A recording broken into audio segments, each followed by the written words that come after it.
Hola Hugo, ¿cómo va? ¿Cómo están ustedes? Intentando describir un escenario de los últimos 20 años que tiene la matriz de la corrupción, pero que usted siempre advierte que están agazapados con la idea de volver cuando pierden el poder. ¿Qué piensa? Eh, También acá hay que hacerse responsable. Nosotros los argentinos por lo general queremos que no nos roben, pero votamos ladrones. Queremos que nos digan la verdad, pero nos sentimos cómodos con los estafadores. También esto es una realidad.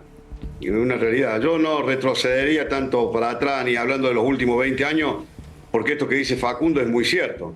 Es muy cierto. Vamos a tener en los próximos días cuestiones complejas, delicadas, difíciles. Se van a adueñar de un montón de banderas de altísima sensibilidad social para generar esto, para generar, de alguna manera, puede haber algunos que tengan buena intención.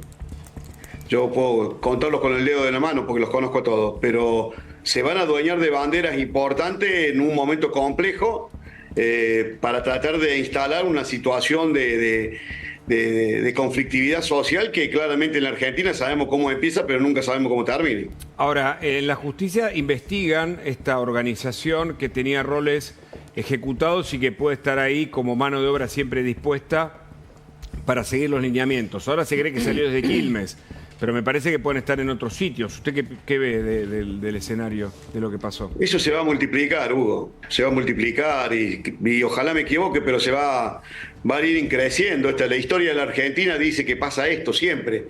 Siempre que gobierna alguien que no sea del palo del peronismo, la intolerancia es casi infinita y la paciencia absolutamente escasa. Esta es la historia de la Argentina y yo lo digo con absoluto conocimiento de la historia. Debo conocer más de historia que de derecho penal, que es mi especialidad. Por eso lo convocamos, para que nos ayude a entender cómo funcionan.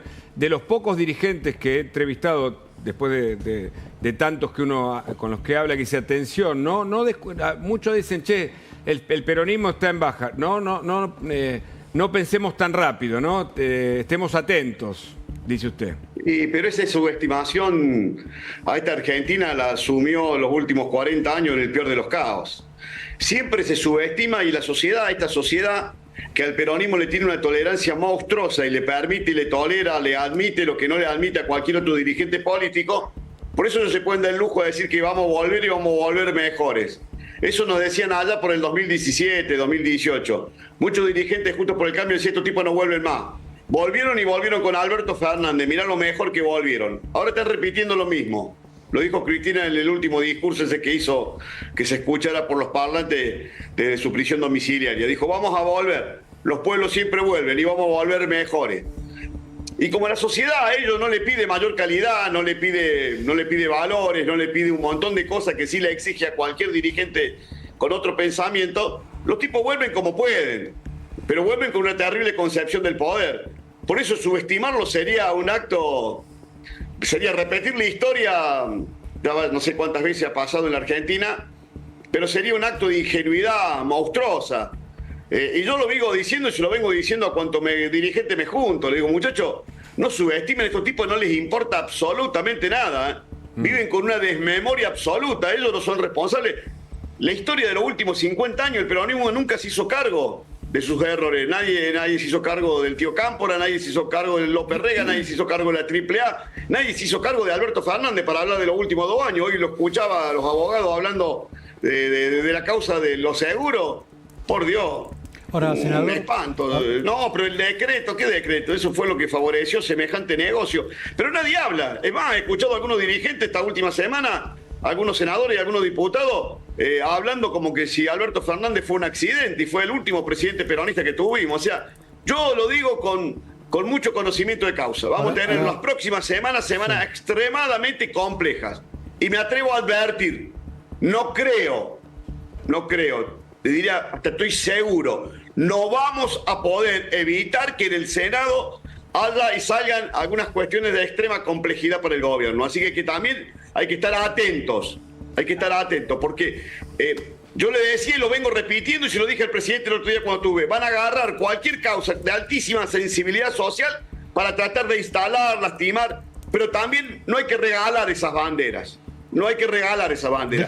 Hay que actuar antes, hay que moverse antes, hay que estar predispuesto. La gestión es un tema, es un músculo que se tiene que ejercitar permanentemente, porque si no, cuando los conflictos se instalan, desinstalarlos cuesta horrores.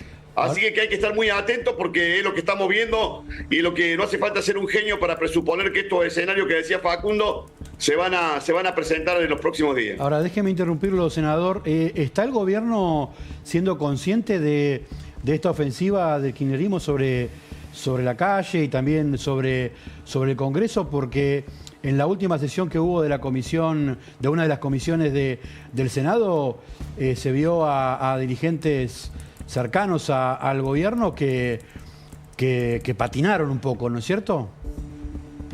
Ojalá hubiese sido un poco. No, bueno, acá hay que prepararse, muchachos, porque ellos no están preparados, pero lucen como si los tuvieran. Aquí hay que prepararse, esto no es un juego para desprevenidos. ¿Qué significa prepararse? Acá estamos jugando con tipos que tienen una experiencia, una expertise y una indolencia absoluta para hacer lo que se les ocurra. Hay que prepararse.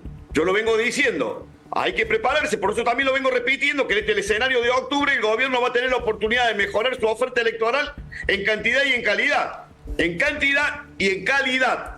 En calidad. Cuando hay que prepararse, dice, no, para sentarse ahí a representar a la gente, también hay que prepararse. Cuando usted dice, hay que saber cómo funciona, hay que conocer los reglamentos y hay que actuar dentro del marco de la ley para no cometer ninguna torpeza. Sí, perdón. No, le quería preguntar, ¿es que las fuerzas de la República actúen como corresponde? Porque muchos dicen, la justicia fue desmedida al detener a las personas que atentaron contra Esper, pero entiendo que están aplicando la ley porque creen que es una organización planificada, por ejemplo, ¿no? ¿Pero usted cree que una jueza como Arroyo Salgado va a ordenar la detención si no tiene documentado claramente el rol de cada uno en una organización que así empieza? Y si no, ¿por qué la calificó como atentado al orden público? O sea, podría haber sido cualquier cosa, hasta podría haber sido una contravención. Sin embargo, si la magistrada la califica en ese capítulo del orden público, porque está viendo que algo se urdió, se armó, se preparó, se organizó. Pero vuelvo a repetir, escenarios como ese vamos a tener un montón, un montón. A ver, digo, no quiero comparar porque seguramente esto me va a traer quilombo. Pero el otro día se juntaron todos los gobernadores y acaban de presentar un proyecto en el Senado con la firma, una firma extremadamente variopinta, pidiendo un montón de cosas. Esa ley va a salir, lo advierto ya. Tienen el número más que suficiente para sesionar cuando quieran. Entonces hay que moverse, hay que actuar, hay que evitar que eso suceda. ¿Y cómo se evita? Y haciendo política, hablando, articulando, conversando, charlando, no regalando tipos que podrían estar de este lado, regalándoselo al enemigo. Hay que ser inteligente, hay que hacer política. Hacer política no es una cuestión pecaminosa. Para eso estamos. La política significa conversar, charlar, acordar, tratar de evitar situaciones, porque claramente el músculo parlamentario es bastante escaso, difícil, complejo. Así que, voy a hablar de un tema que me toca muy de cerca, el tema de la discapacidad. Yo en 25 años no encontré un solo dirigente que hablara de la discapacidad. Nunca, nadie le importó la discapacidad. De hecho, a nadie. Hoy tienen una sensibilidad monstruosa. Están preocupados. Ahora, también es cierto, y por qué no decirlo, desde diciembre no se actualiza ni siquiera con el índice inflacionario los aranceles de las prestadoras. Claro. ¿Para qué le regalamos semejante escenario a tipos que no tienen ningún tipo de escrúpulo y que van a utilizar un dolor tan grande como el tema de la discapacidad? Sí, es cierto, el peronismo repartía pensiones y jubilaciones para discapacitados a punteros políticos. Acá en Córdoba se hartaron de repartirla en un montón de municipalidades comunas en el norte de la provincia de Córdoba, inclusive acá en el conurbano de la ciudad. Pero eso es otra cosa, eso ponerlo en evidencia, denunciarlo y que la justicia actúe con la severidad. Pero también es cierto que desde diciembre las prestadoras no han recibido una moneda. Y es muy difícil funcionar así. Yo creo que ahí en ese tipo de detalles es donde reparan. Pero Pichetto decía algo que a mí me parece importante porque obviamente es un protagonista de la película, del presente. Escúchalo sobre Cristina, a ver. Es muy interesante porque no han sido buenos abogados. La condena de inhabilitación perpetua no es coincidente con la pena privativa de la libertad.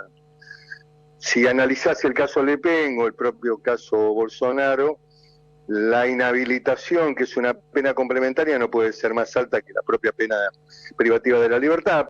Juan Manuel López, ¿cuál es tu visión sobre sobre lo que dice Pichetto.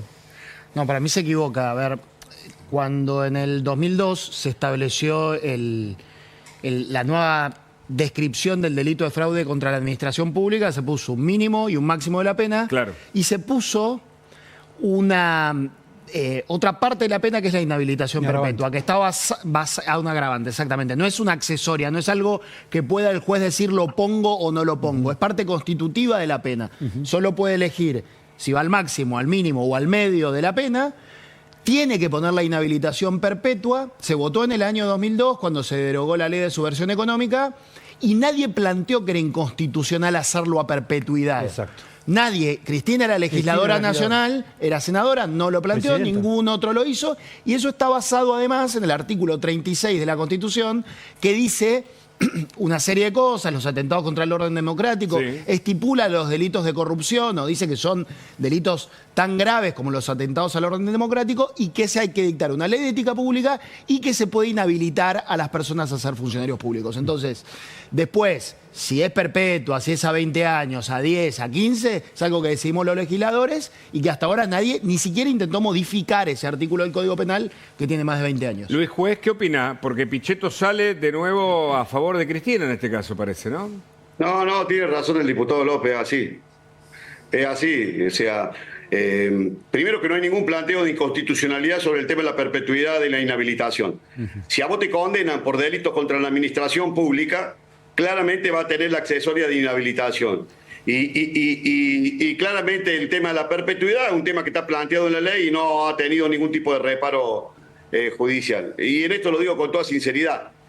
También es una forma, este tema de la inhabilitación de perpetuidad es una forma de amedrentar, entre comillas, a la dirigencia política, haciéndole saber, mirá que, y así todos los tipos no dejan de chorear, no dejan de robar, no dejan de enriquecerse, pero es así como dice López, un planteo está planteado, tiene raigambre constitucional, no ha sido observado y claramente no es una potestad que tenga el magistrado. La inhabilitación viene con la condena material. ¿Qué piensa de la visita de Lula, la autorización judicial a que vea a Cristina Fernández y la utilización de esa foto, ¿no? Tal vez como un crédito de último momento para la detenida? Yo sigo haciendo hincapié que en el tema, ahí me parece que el juez de ejecución ha errado enormemente con el lugar que autorizó la detención domiciliaria. Eso genera un show mediático imposible lo digo con todo respeto, no estoy deseándole, yo no soy como abogado de 40 años penalista, cada uno elige su suerte. A mí no me pone de contento la condena de nadie ni me entristece. Son situaciones que cada uno deberá soportar por la conducta que haya tenido. Ahora, lo cierto y lo concreto, yo no veo que se pueda sostener esa prisión domiciliaria en ese lugar. Claramente yo no sé si ha leído todos los informes el magistrado, pero ese es un lugar extremadamente imposible de llevar adelante con tranquilidad, no solamente para la detenida, para que pueda cumplir con los requisitos que establece la condición de la prisión domiciliaria, sino también para el resto. No pueden estar presos el resto de los vecinos, no corresponde. No corresponde que yo, un vecino común, tenga que sufrir situaciones producto de la condena de un ciudadano que no tengo absolutamente nada que ver. Claro. Eso yo no sé cómo, no sé si hubo una encuesta socioambiental, se miró, se analizó, si hubo un dictamen de la Ciudad de Buenos Aires, la verdad que no conozco en profundidad, pero me parece que al juez ahí se le pasaron un par de inspecciones oculares. Por eso entonces uno ve ahí que se generan, oye, Lula, mañana puede venir, no sé, se me ocurre por decirle, puede venir Maduro, o puede venir un montón de estos amigos que tiene Cristina a visitarla y que vamos a tener este escenario, o puede ir como pasó la semana pasada, que los senadores decían, nosotros la vamos a ir a visitar, no tenemos ningún tipo de impedimento y vamos a ir. Claro, si el impedimento no lo tiene el senador, no lo tiene el ciudadano común, lo tiene el condenado. Yo veo que si se lo decía a algunos senadores esta semana, ayer le decía a algunos, pero ustedes siguen insistiendo, van a lograr que le revoquen la domiciliaria. Muchachos, usen la cabeza. El problema no sos vos, el problema lo tiene tu jefa que está condenada. Ella tiene que cumplir con determinadas condiciones. En un lugar, vuelvo a reiterarlo porque lo vengo diciendo del primer día, absolutamente impropio. Yo puedo entender que se aceptó el primer día porque había una amenaza de una movilización multitudinaria, hablaban de 1,5 millones de personas. Puedo entender que para apaciguar, pero cada día que pasa, esta otra semana ahí, Luis, que me han contado algunos vecinos, se ha vuelto un calvario el tema. Sí. Déjeme hacer un punto ahí, Luis, le quería preguntar al diputado López, primero, una reflexión sobre lo que pasó esta semana con estas escenas tan poco felices que se vieron en la Cámara de Diputados, y después si algunos sectores opositores no terminan siendo funcionales a la estrategia que tiene el kirchnerismo con algunos proyectos muy concretos que afectan a la marcha del gobierno. Las dos cosas, por favor. Ahí me parece, primero lo que pasó en la Cámara de Diputados, a mí me avergüenza, creo que a muchos más diputados nos avergüenza, eran gritos, peleas, una cosa en algún punto bastante montada que creo que favorece a los dos extremos. Montada. A mí no me terminó de quedar claro, las agresiones venían de un lado y del otro, ahí no sé, tal vez me equivoco, pero digo, si soy oficialismo, tengo que ser mucho más inteligente. Digo, porque no lo sé. Realmente no lo sé, no tengo elementos, pero lo que uno veía ahí era algo raro. Raro donde se retroalimentaban. Yo veía eso. Yo me siento en el medio y veía una retroalimentación y se paraban al mismo tiempo y la sesión se cayó. Y teníamos que votar, por ejemplo, un emplazamiento para discutir retenciones, que es un tema a mí particularmente me interesa porque el 80% de la superficie de la Argentina en que se siembra soja o maíz no va a ser rentable. Seguimos con este nivel de precios internacionales, que eso sí no es culpa del gobierno, pero sí con este nivel de retenciones que el gobierno bajó y ahora vuelve a subir.